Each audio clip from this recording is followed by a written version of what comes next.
of the Right Sort Marriage Bureau. It was a humid Tuesday morning in early July, and the standing fan that Gwen had managed to sneak out of her in-laws' home pushed the thick London air only a few inches forwards before it gave up, leaving the rest of the office, particularly the space around Sparks herself, unrefreshed. Miss Hardiman had, since only one of the two proprietors was present, plunked herself down in the single guest chair directly across from Sparks. She was tall enough, even seated, to bring the top of her head in line with the dartboard that hung on the wall behind the door. This gave her the appearance of having a gaudily striped halo, the bull's-eye perched over the top of her energetically bobbing bun. Sparks found her eyes drifting towards the bun, her hand itching for a dart.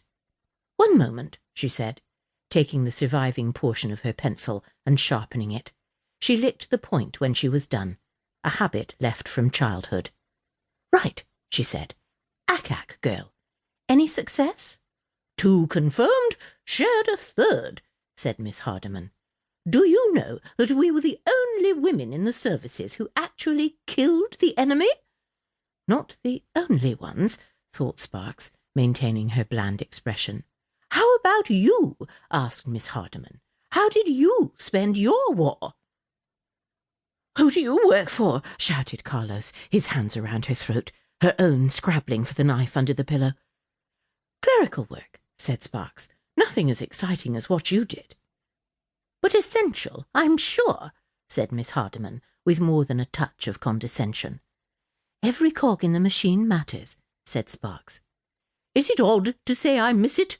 asked Miss Hardiman. "It was terrifying, but I felt I had purpose like I never had before. And now, of course, honestly, I envy you." "Me? Why me?" "You still have purpose," said Miss Hardiman. "You're in charge here." "I am only in charge of myself," said Sparks. "Mrs. Bainbridge and I are equal partners and have no other employees. I'm hardly a mover and a shaker."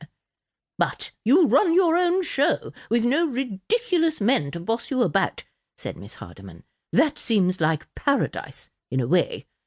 "It is different," said Sparks. "We're making a go of it, I'm glad to report." "After all the publicity about solving the LaSalle murder, I should think so." "That's not our normal line of work," said Sparks. "It fell into our laps, much the same way a grand piano does in those American cartoons. Now, let's get back to finding you a good candidate. Would you say, given your enthusiastic personality, that you would be happier with a man who stands up to it, or one who would give in to it?" "Oh, that's the nub, isn't it? I'd think the first, except the arguing could get exhausting over the long run. But if the lad folds the moment I challenge him, there's no fun. Could I ask for a bit of both?" "You could," said Sparks, jotting down the answer. "Finding him is the trick." "Which do you prefer?" asked Miss Hardiman. "I've had fun. I've been exhausted. I'm back to fun at the moment." "You're not married yourself, I notice?" "Correct." "How do I know you're any good at setting people up?" "Because we had enough faith in our abilities to do so, to start a business doing it, and we've had enough success for others to share that faith. Yes, I haven't followed a flower girl down the daisy-strewn aisle myself, but I bring a particular perspective to the search, and Mrs. Bainbridge brings a different but equally useful one. We are now on the hunt, Miss Hardiman. We shall put our minds to it and contact you with a suitable candidate shortly."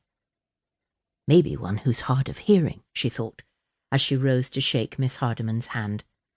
She quashed the thought immediately.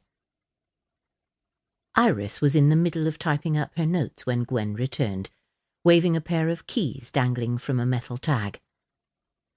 "Got them," said Gwen. "Sorry I took so long. Mr. Macpherson was particularly difficult to find today." "Where did he turn up?" "Napping in a vacant office on the second story, broom in hand. How did things go with the 10:30? "Letitia Hardiman is now our latest client, I am happy to report. Tall, almost your height, in fact. Assertive, extremely loud. She led an anti-aircraft battery during the war, which is impressive." "When you say